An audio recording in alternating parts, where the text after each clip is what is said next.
All right, welcome everyone. Marketing agency, mergers and acquisitions.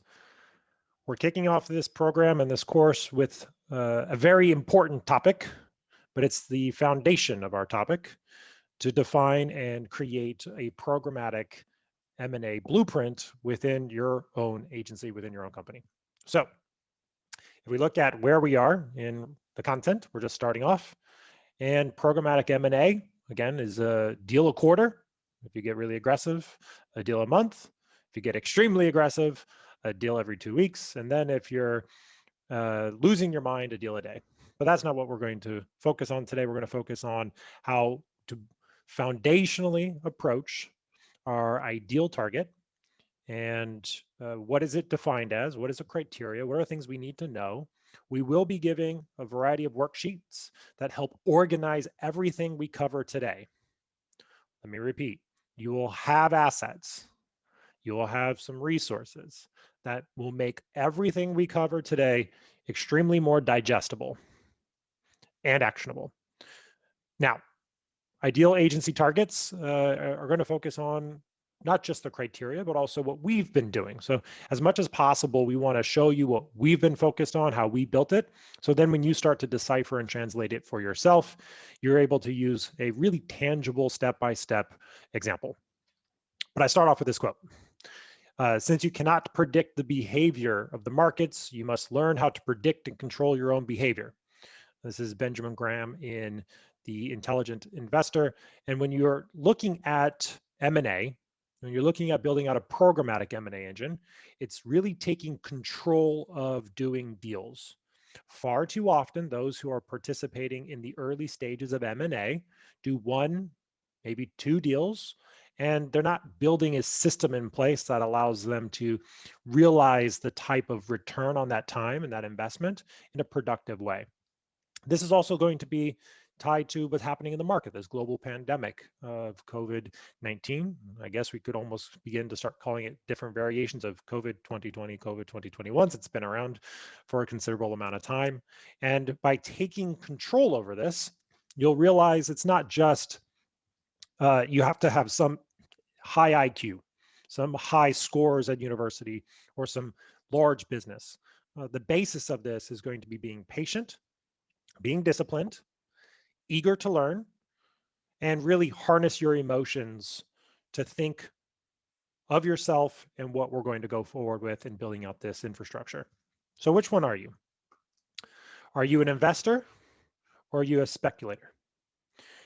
Well, if we present the argument that programmatic M&A in itself is an M&A philosophy, consistent with many of the core ways of growth, then we don't look at the keys to being successful in M&A as studying Warren Buffett. We look at it as programmatic M&A is a reflection of ourselves and our drive within a specific category of the market. For us, it's agency M&A. And this means the ideal agency target is going to come from you and your current business and your current asset and what you want to get from it. If you're just starting out in this and you, for example, are expanding into agency M&A from the perspective of not a roll-up, not a strategic acquisition for your company, then ideally understanding you and what you can contribute to an organization is also vital. So let's get into the meat and potatoes, as we like to say, of ideal agency targets. And we're going to focus on the things that we need to define. Now, before I start getting into criterias, before I start unpacking this, realize this is a small function of the next presentation, next week's workshop, which is going to focus on really how to source them. And when we get into sourcing them, this criteria is going to be very, very useful and valuable to ensure that the things that we're starting with give us data, give us feedback that we can analyze and then refine as you build out an engine. Just for some context, our current pipeline that we have within the agency and what our head of M&A strategy is actively working. We call it I think he called it the avalanche is coming, because the amount of companies that are progressing into due diligence at the same time is over 25 million in top line revenue value. This is from a small segment. We're talking close to 40 companies, 40 agencies that when accumulatively consolidated, whether that be absorbed or platform companies that are absorbed, and we'll get in all the definitions and explanations, there's really a lot of benefit and a lot of future value that can be realized.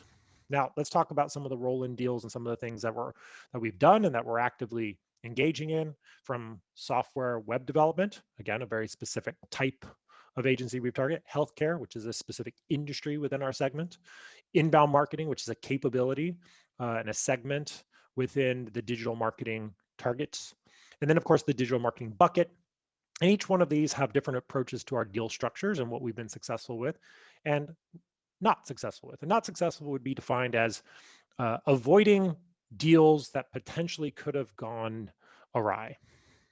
Then we have some bolt-on deals. And these bolt-on deals are where the platform company, for us, it's Uhuru Network Texas, which is our Texas entity that houses our platform entity of agency operations, becomes a owner in one of those other agencies, whether that mainly be majority owner, and becomes a subsidiary of our platform, which would be a subsidiary of Uhuru.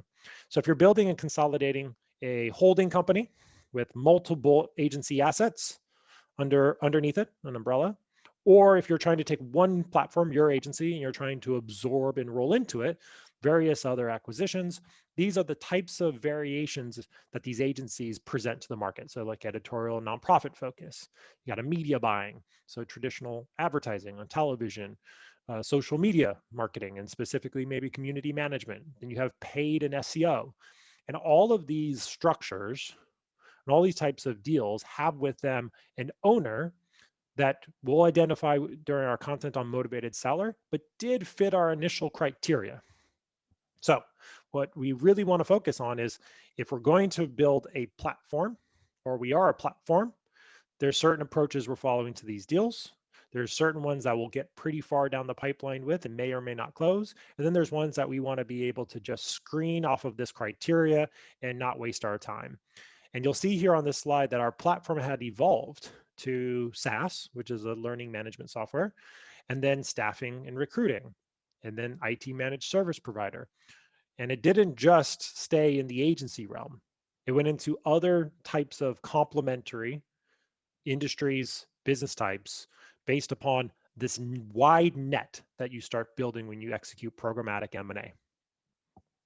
Now, before we get into targets, I want to give us some parameters, some very important parameters. One is the range that I'm typically recommending and that we target.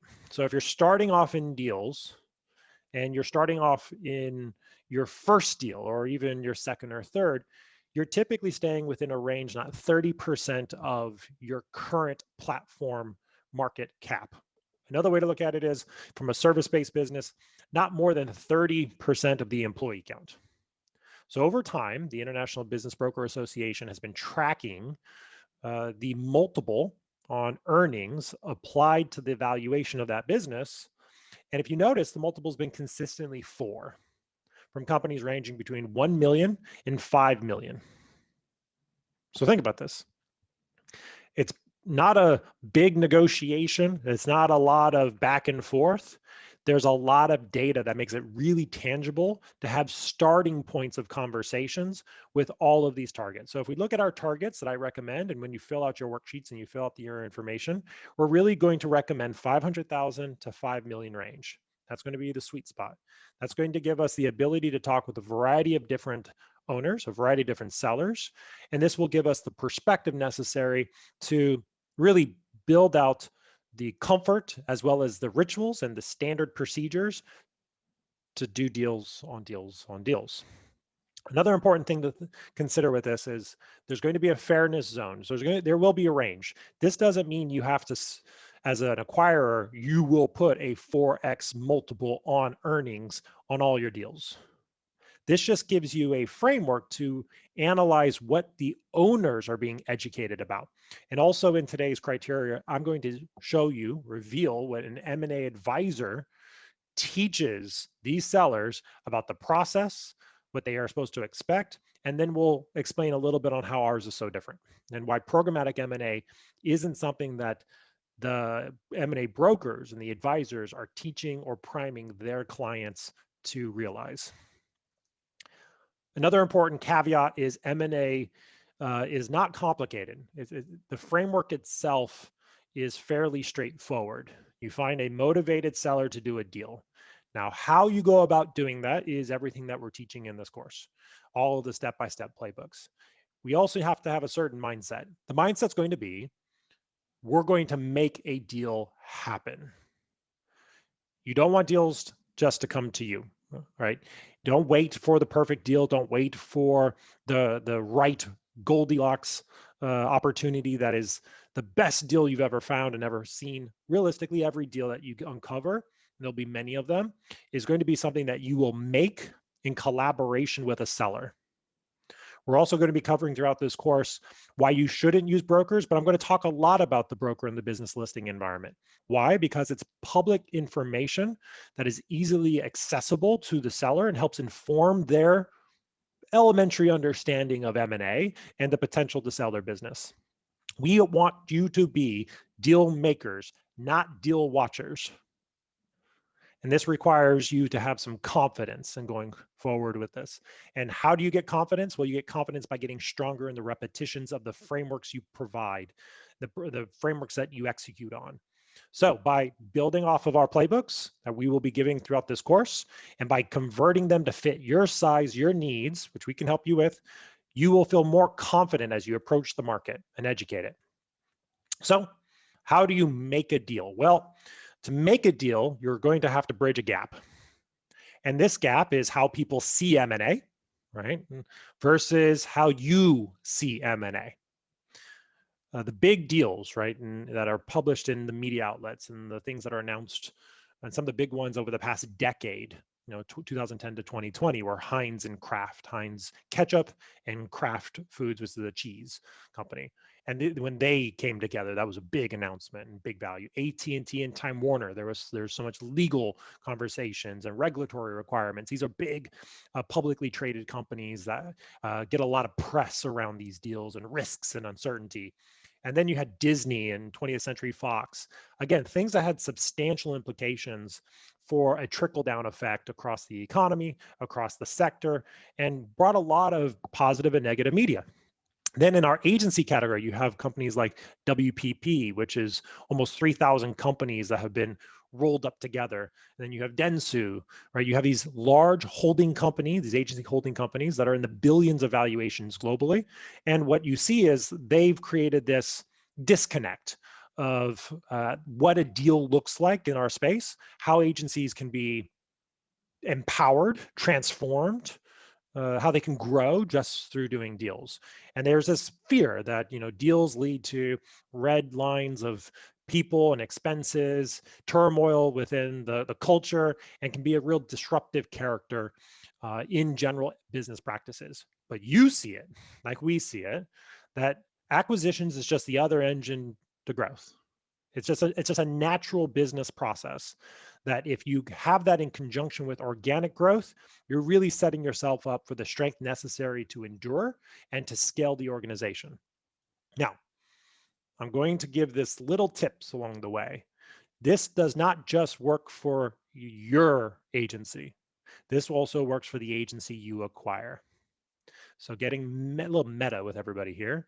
You don't just acquire to grow yourself. You also build an acquisition system, a programmatic M&A engine, to increase the value of the asset you acquire.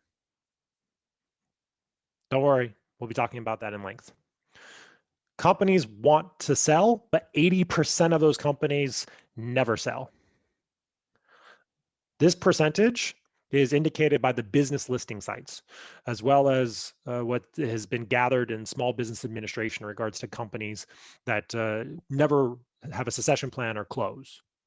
So if this is the case, right, we're in this time of potential silver tsunami where the older generation that's been running those companies is going to transition out. There's going to be so many companies that want to do deals and so many agencies who are and owners who are looking to get out, but there's not really a clear way for them to do so. And they're not aware of acquisitions for a succession plan. They're not aware of how to have both engines working for the organization. The vast majority have been told this entrepreneur myth, popularized by Michael Gerber in the E-Myth, where they have to grow it organically, incrementally. And because they haven't had access to the knowledge necessary to build out a system, a playbook around doing acquisitions, most have only realized the ceiling of their potential, never geometric, never exponential. And because of that, they've always had issues with incremental hiring. But we need some foundational knowledge, right? We need to make sure we're in a position further along than that entrepreneurial myth that has created this chasm of opportunities in regards to sellers, and the foundational knowledge to really identify good agency deals. And this is common across all ranges and spectrums of deal making. So first of all, if you don't know the state of the industry that you're operating in, it's very challenging to have value conversations with various sellers and owners. For ours specifically, it'd be understanding the state of the marketing agency industry, especially within your region, your market, your type, your segment, and I'll unpack each of these for us today. You also want to make sure you're comfortable, or at least competent, and we'll touch on it at various stages, on how to do market research within our agency ecosystem. The ability to communicate with, say, for example, inbound marketers about marketing automation platforms, and understanding that is vital to creating an immediate connection around the future of that company's performance versus, say, e-commerce, performance-based advertising, right? If you don't have the ability to understand those segments, specifically under the type of digital marketing, it's very challenging for you to have a conversation where the seller is going to feel comfortable in the future of their company. Now, what's the state of M&A? Is it a good time or bad time to do deals? Well, as we had on our introduction to this course, it's a very good time to do deals. The deals that are happening right now have been defined as COVID deals. As you are with me on this training through GoToWebinar, actually this is Zoom, through Zoom, you can do transactions, communications, and deals this way. Previously, the M&A infrastructure throughout the 70s and 80s and 90s, and before that as well, but more popularly when the volume started increasing during that period of time with technology companies, everybody's flying over, having dinner, meeting on sites and on locations, doing deals in boardrooms. And the amount of travel time and really what that did to people just made it very detrimental to the health of the people who've been in M&A activities. So understanding that COVID, understanding that this technology adoption and transformation has really empowered you to increase the volume of communications and opportunities that you can schedule within a day, within a week, within a month, really aligns with building out a programmatic infrastructure, right? It's a consistent framework that you can use to process opportunities day to day, week to week, month to month, quarter to quarter, year to year. Another one, which is, do you understand the agency basics? Oftentimes, when you're looking at growth via acquisitions, the depth of the knowledge is siloed within the company that you own. So are you limited to that? Do you understand the basics of the target criteria, the target market that you're approaching? Are you interested in it? Oftentimes, if you're not interested in a specific segment, you're going to be less enthusiastic. And that enthusiasm, that disconnect will occur when you're talking to your sellers, when you're talking to these potential targets. And then, of course, if you became the CEO of that company, if you were the chairman of the board, would you run it a certain way? Very clear of that approach and what you bring to that table. And then, do you understand the clients? These are some basics, really critical for accelerating agency acquisitions. Now, the other thing that's an important foundation is how agencies make money, right? And if you're going to go into acquisitions within an agency space, you want to understand that the asset you're acquiring needs to generate returns off of the revenue it collects from its clients and its accounts and its services. And if the market, historically, let's not exactly talk about COVID market at the moment, but if the market typically has a 7% return, then when you do deals with a business and either absorb it or bolt it on, you want to outperform if you were to invest that time, money, and energy into something else. So if it's just a pure absorption where you're growing through acquisitions and it's a piece and function, you can see that the growth rate you should experience from each deal should be incrementally higher than if you were to invest your earnings into the markets. Now, what's important are these frameworks. There's publicly traded agencies. There's PE-backed agencies. There are sophisticated agencies called mid-market agencies, which are usually 100 million plus. And then there's unsophisticated small to mid-size agencies. And those are that 5 million criteria, top line that we were talking about. Can it go a little higher? Yes. But realistically, it's the 500,000 to 5 million. And when we stay within that range, you're able to then approach a seller without them having to pull in brokers, pull in advisors, pull in a lot of other people who can complicate the deal. You get to work directly with the seller, and that's called a proprietary deal, where you get to work directly with the person. So that's the criteria we want, right? That's the basic criteria we're looking for at the start. We're looking to create a relationship with an individual without the influence of, say, an advisor or a broker. We're looking at someone who's unsophisticated in nature, which means they're wearing multiple hats, so the multiple is going to be lower. And then we can assimilate them into our business. We can, whether through efficiencies or improvement in revenue or cross-selling of potential clients and accounts, we're able to realize a greater value than if we were to take that same earnings and invest it in the market. Again, that's an arbitrage. Buy low, sell high, but buy low and absorb and maximize. That's a way for us to get our return off of these agencies. Now let's talk about agency types that fit in all of these classifications. And then we're going to focus on kind of the unsophisticated small to mid-sized enterprise and what that is as an agency and how it's usually constructed as we build out this criteria. So agency types. When you look at agency types, it has been blurred over the past decade in regards to what they do, what they evolve to do as new technologies, new social channels, new ways of engaging with buyers evolve. Digital transformation is a reality, and therefore, as conduits of businesses' communication to those desired customers, they evolve as well. So when approaching these agencies, you have to realize many of them have a specific angle that they're approaching the market, whether that be brand engagement, right? What we call design or creative studios, demand gen, could be lead gen through LinkedIn or social channels, could be even cold calling. Then you have experiential marketing, where you're talking about these large events from a B2B perspective, corporate, and then all the way to direct to consumer or B2C. So each one of these types usually, not always, but the vast majority of the time, is tied to the leadership and the founder. So if you're dealing with a target, and the target's going to be an owner, operator, a founder, then the type of agency they operate usually represents their personality and their interests. And they've now collected people within that agency who share that interest. So when you're looking at building out this target criteria, think of things that also interest you. So you have something in common with these sellers, common with these agencies. They not just something that is a deficit in how your agency has functionality or capabilities. A big opportunity for us is to make sure we know our own agency type. Far too many are full service agencies. If you're at 10 million in revenue and above, you probably cover a pretty wide spectrum of service offerings. Not always the case, but most of the time. And as it goes smaller down in revenue, if it's still a full service agency, we're going to have to identify the core services that they offer that aligns with the type that the founder represents and the brand represents. Now, how can we learn more about this? Well, I started this, I say this very frequently. We're not doing broker deals. We're not doing broker deals.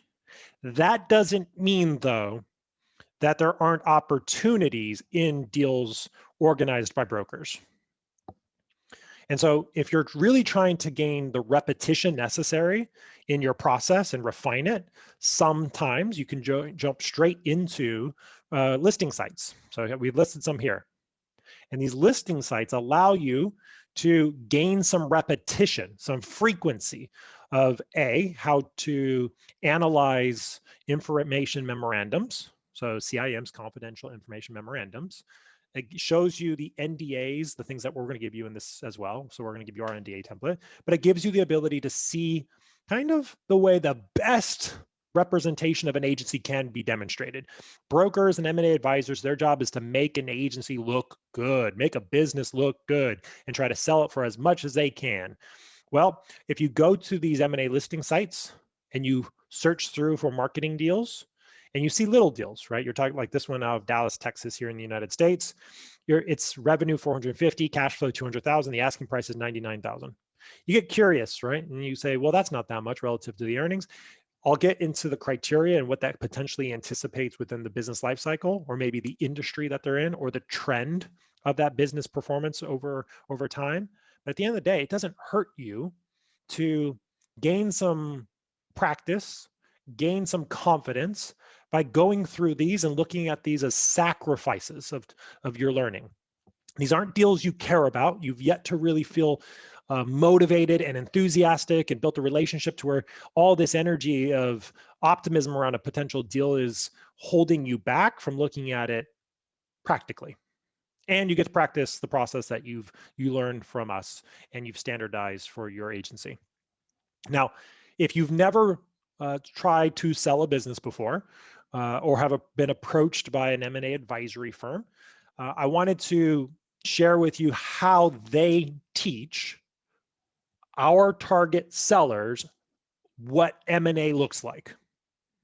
Realize there's a disconnect between our programmatic process that's going to give you proprietary access to someone without advisors versus the agencies you approach who's actively working with someone from these listing sites, someone who's an M&A advisor, or even specifically an agency M&A advisor. This is usually very typical. And so I'm going to help you understand for a moment the seller's M&A advisor's perspective. So the person who is working with a seller to potentially get their exit from their agency, from their business. In this first column, you're going to see that oftentimes the M&A advisor is really trying to prepare them to market the business. We're marketers, we're agencies. What does market mean? It means look your best and present the strongest possible representation of the business on the marketplace. That goes from understanding the objectives, the value considerations, constructing the CIM, Confidential Information Memorandum, which is a lengthy document that they send to prospective buyers so they can kind of quickly understand the business asset. So again, I'm going to recommend some sources. It's in the resources we're going to give you after today. We're going to give you a list. Go look at them. Go get some CIMs from agencies. See what's being prepared by these brokers. Why? Because when you approach a seller who is not being taught by them, you'll be able to educate them to the differences and why what we're doing is better and how it's going to lead to a fair and equitable deal where both parties have a higher probability of win-win. So look at all these steps. Approximately the first 30 days is preparing to market the business. 30 to 100 days is going to be selecting a preliminary buyer and vetting them. And all this is often done through automation too. They use Keep from Infusionsoft, or they use some level of email automation to drip these communications to prospective buyers to make it more efficient.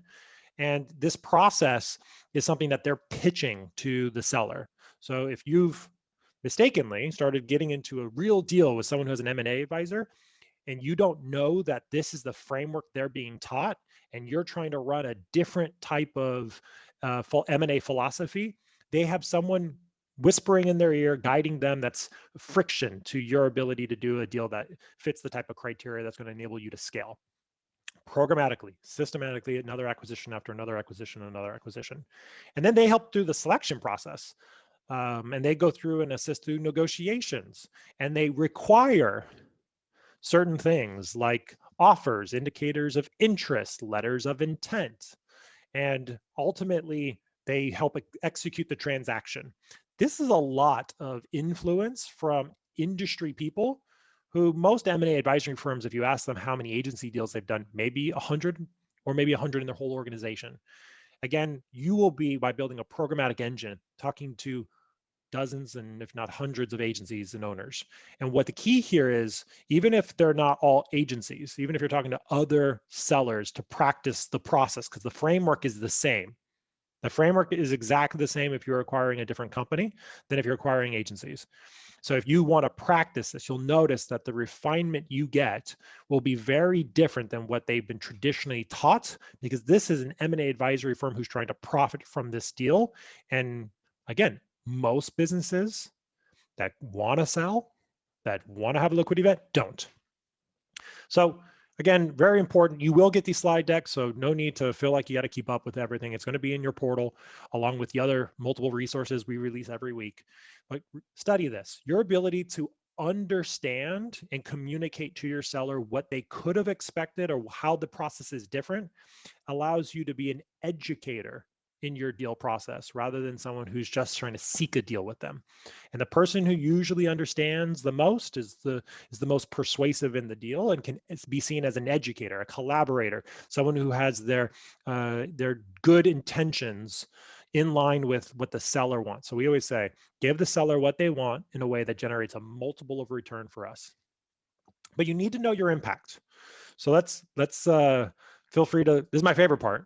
We literally present this slide to potential, these are bolt-ons mainly, but this gives you some perspective of what we're presenting ourselves to be. So when you're trying to communicate to a seller what it is you want to bring to the table, and they're talking about percentages of equity, I like to give them a visual. Like, well, I'm not really sure if I want to sell all my agency right now. Maybe bring you on as a partial owner so we can realize some synergies between us, collaborate. I say, well, thank you very much. We typically, from a percentage perspective, don't prefer to be a pocket monkey. Pocket monkey is one of the smallest monkeys you can be. And these visuals help them kind of get a sense of the impact we want to have. So from a capuchin, which is one of the smartest monkeys, small still though, to an orangutan, which is big and rather intelligent, to the 800-pound silverback gorilla. Majority interest, majority control, and our presence is going to be felt. Oftentimes, if you're looking to acquire a platform company or you're looking to acquire a bolt-on company, might say you have a holding company, you acquire 80% interest in their company, and you're going to do acquisitions into that agency. Well, you're an 800-pound gorilla. You're bringing into the organization geometric growth. That is definitely not pocket monkey contribution and impact. We like to say at the power of M&A, the power of having the standard operating procedure at your disposal makes you Caesar in this image. And the owner who does not have, the agency owner who does not have programmatic M&A in, is the little girl behind him. So who does this seller want by their side? At the end of the day, they want the strength, the thing that programmatic M&A brings to organizations. And so oftentimes, again, this is all refining to what we're going to create as our criteria.